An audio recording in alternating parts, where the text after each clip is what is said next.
I am here with the one and only Mr. Mark Ferraz. I wanted him to do that because I may have not done that justice. So, from Quantic Gaming, and he's actually the CEO of Quantic Gaming. Mark, why don't you go ahead and tell us a little bit, how did Quantic start? Because I've known you since the very beginning, before Quantic became Quantic. That's right. Well, we started off as basically a Battlefield clan, basically, on game battles, and then we kind of got into sponsoring pro teams. We sponsored one pro team for Dallas of last year.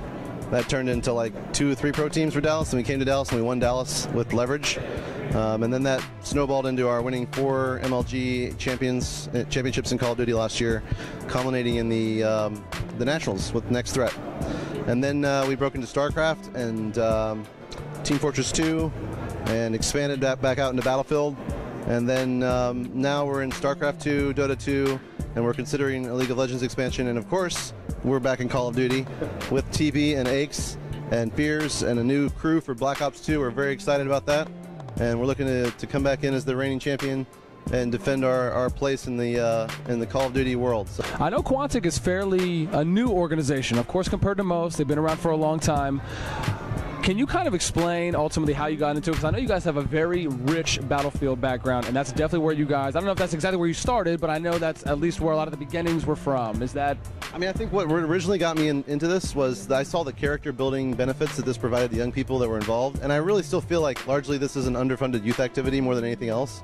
People call this a business, but I mean, you have to be willing to bleed of yourself in order to make this shit work, you know? And if you really want to be able to see the gamers get to the events and you really want to see them be able to like do well, you have to foster all kinds of behaviors and things that you talk about a lot, BOSSNASTi, you know, things like well, thank you. Discipline and accountability and working hard and communicating well with each other.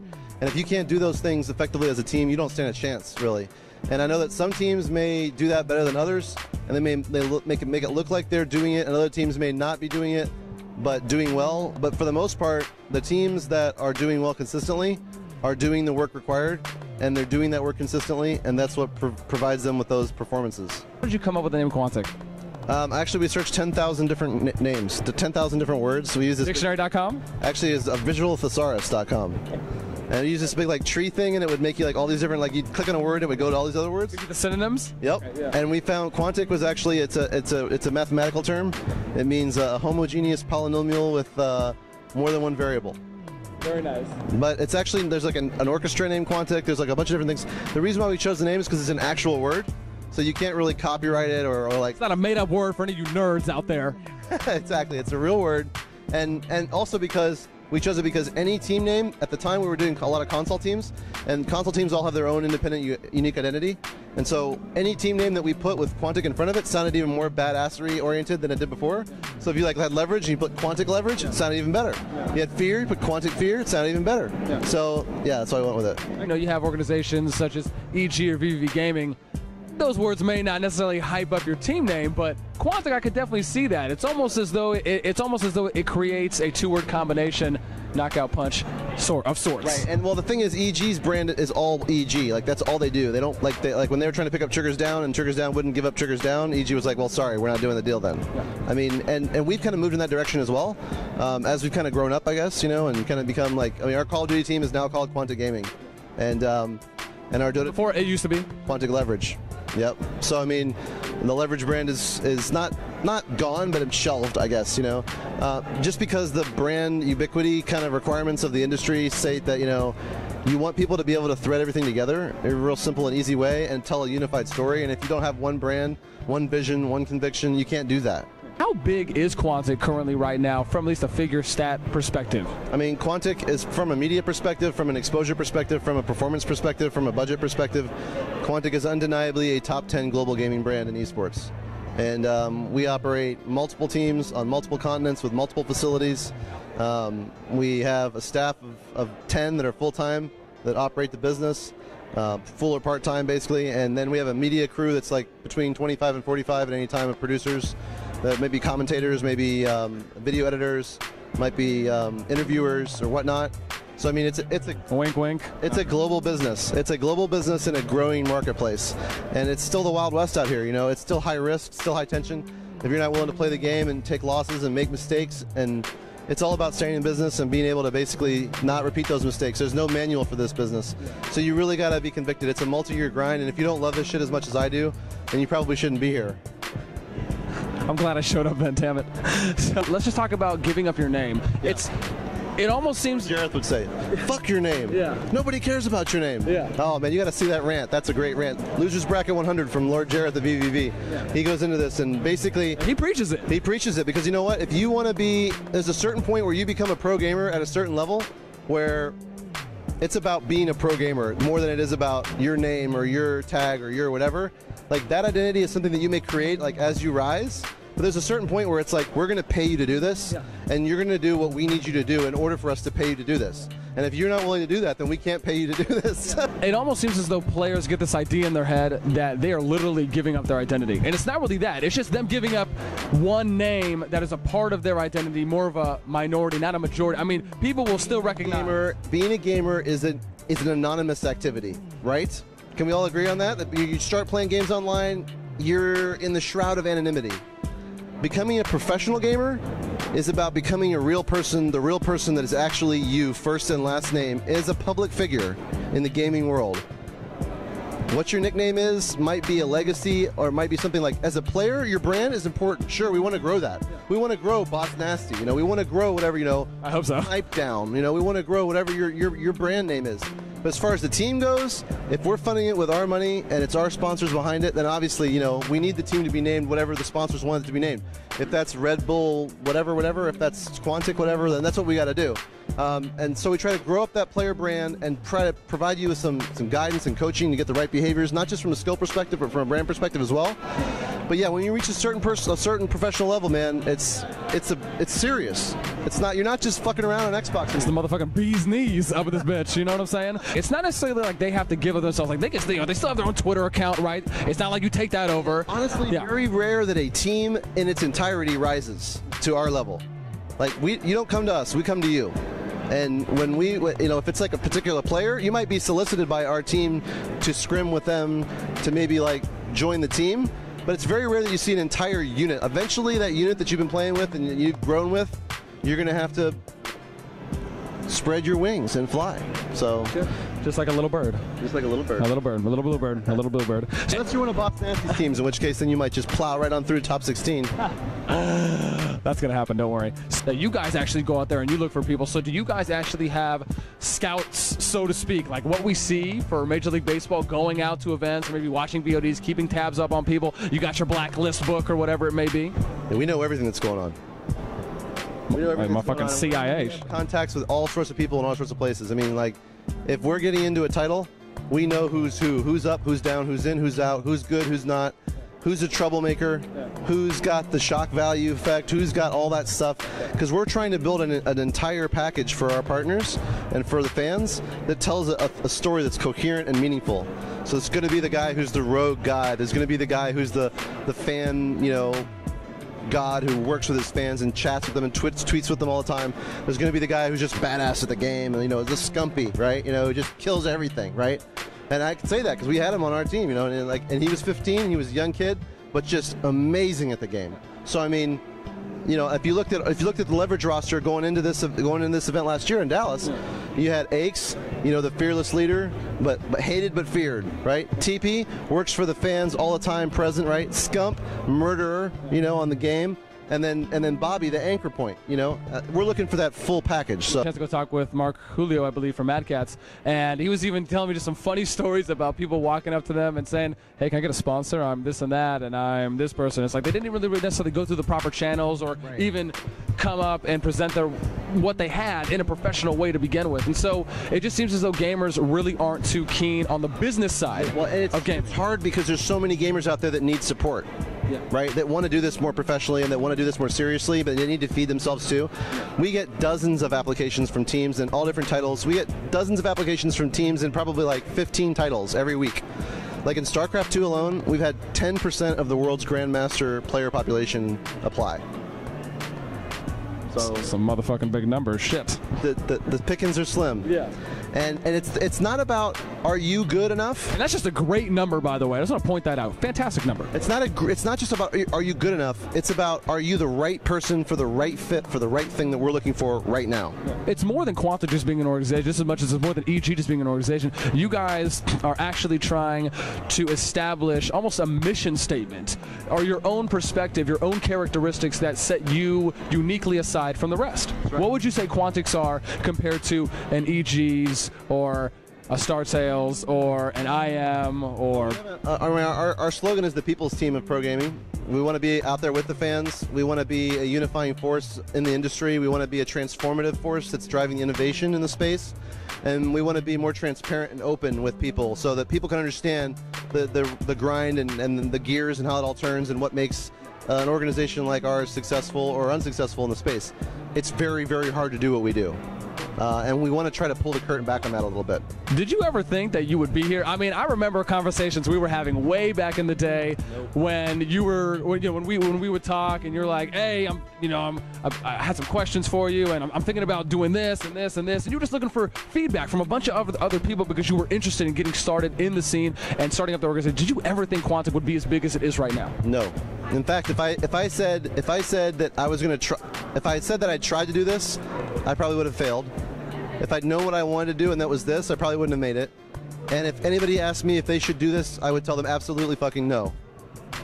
And even if after all the no's and all the discouragements I tell you, you still do it, then maybe, just maybe, it's for you.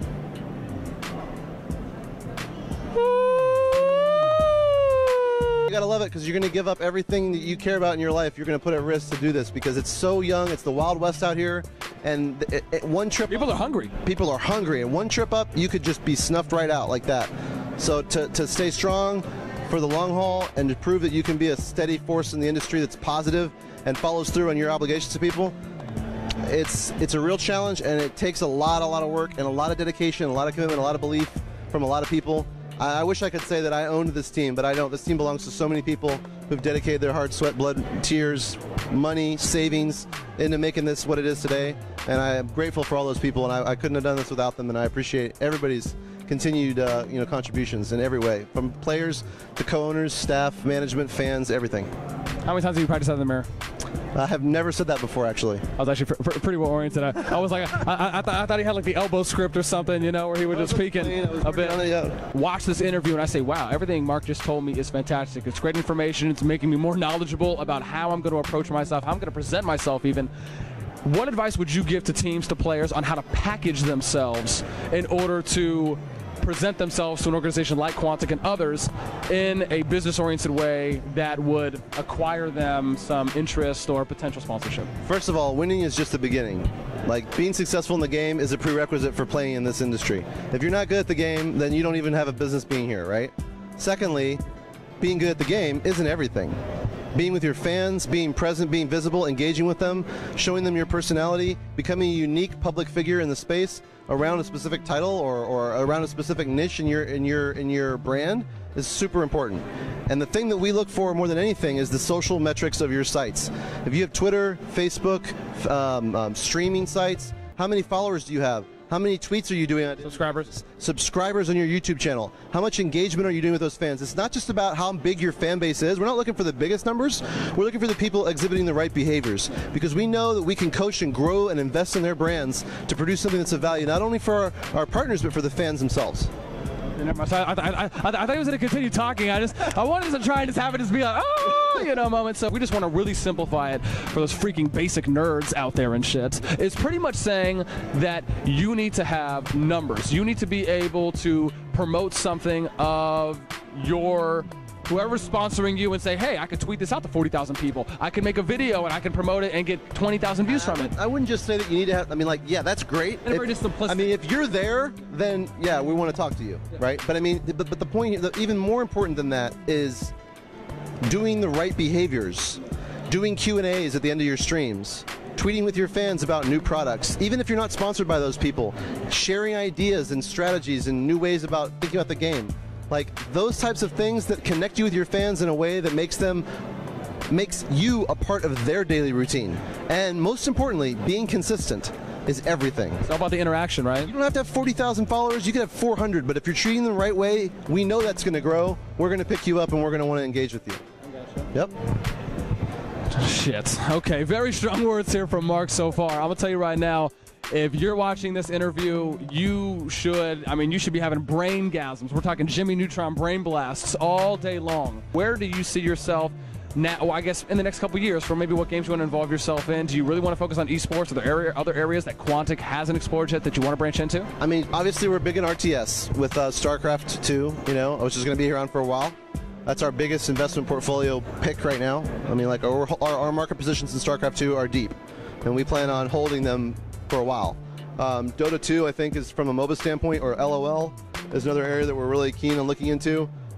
We'd love to see another PC shooter come up, like whether that's CSGO or Shoot Mania with some kind of pro mod or something like that. We'd love to see that happen. We'd also love to see something on the console side, whether that's a Halo 4. Clearly, we're in Call of Duty. We're not going anywhere there. And especially with Black Ops 2.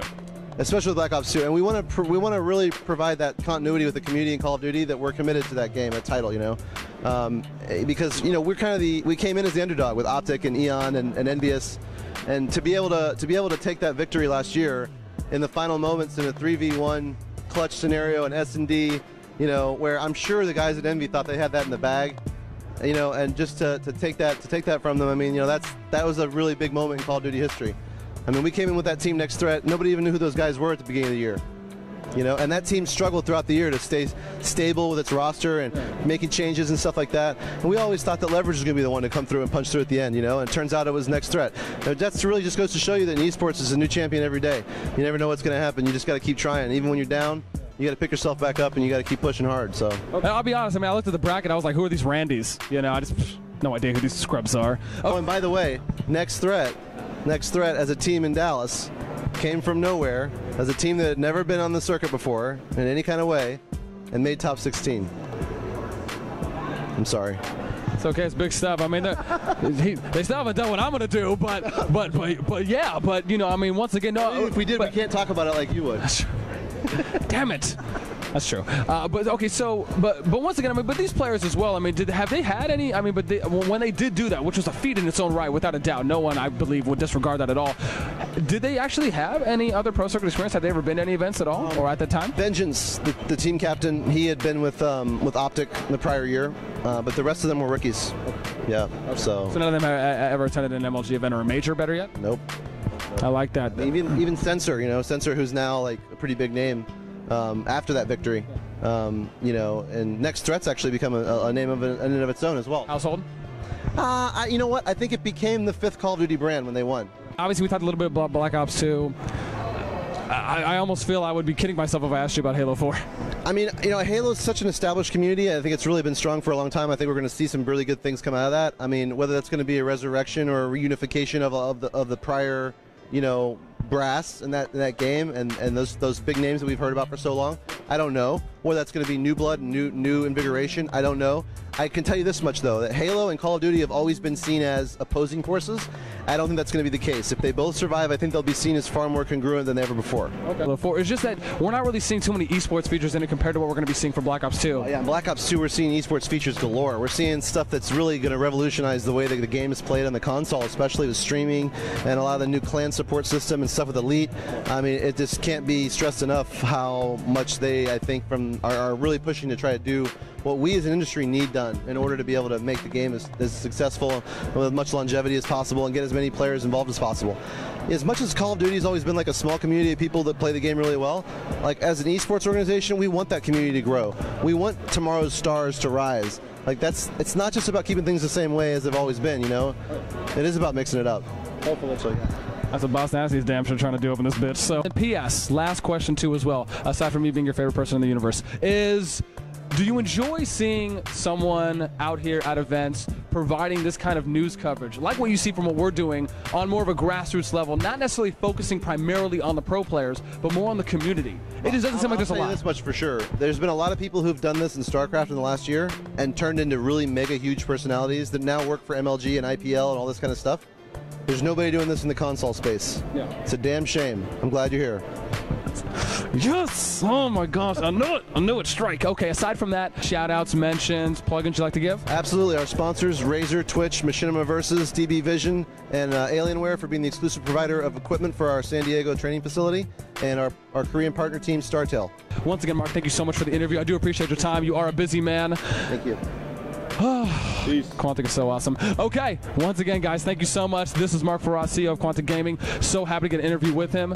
We're going to go ahead and sign off now and try and go get some interviews with people that I like to look at, preferably boobs and ass. Majority females, hopefully that as well.